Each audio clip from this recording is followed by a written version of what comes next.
শ্বশুরের নামে হবে পরি। ঘর জামাই আছি বলে কি সব কাজ করতে হবে নাকি? বলি রাজপুত্তর এখান থেকে বিদায় হয়ে তোমার রাজপ্রাসাদে গিয়ে বসে বসে গেল না?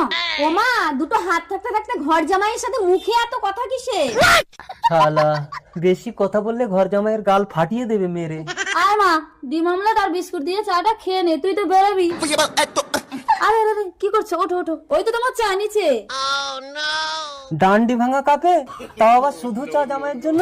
অবশেষে পান্তা ভাত, তাও তো জুটবে না। আহা, বেচারা ঘর জামাই। ও বাবা, আমার দেরি হচ্ছে। বলছি তুমি প্রতিদিন কোথায় যাও গো? দেখেছো মা, আমার বাপের বাড়িতে নাকি আমাকে জবাব দিতে হবে। তোর ছাই ভাল লাগে না। ও মা, আমি চললাম। খালি পেটে যাস না মা, গিয়েই তো এক্ষুনি বন্ধুদের সঙ্গে মদ খাবি। এই ছোট লোকের বাচ্চার জন্য মেয়েটা আমার খালি পেটে চলে গেল, এবার মদ খাবে কি করে? ভুল হয়ে গেছে শাশুড়ি মা। ভুল হয়ে গেছে, সারাদিন কান্দ্র ওটার বস। বিয়া কইরা কি ঘর জামাই থাইকো না।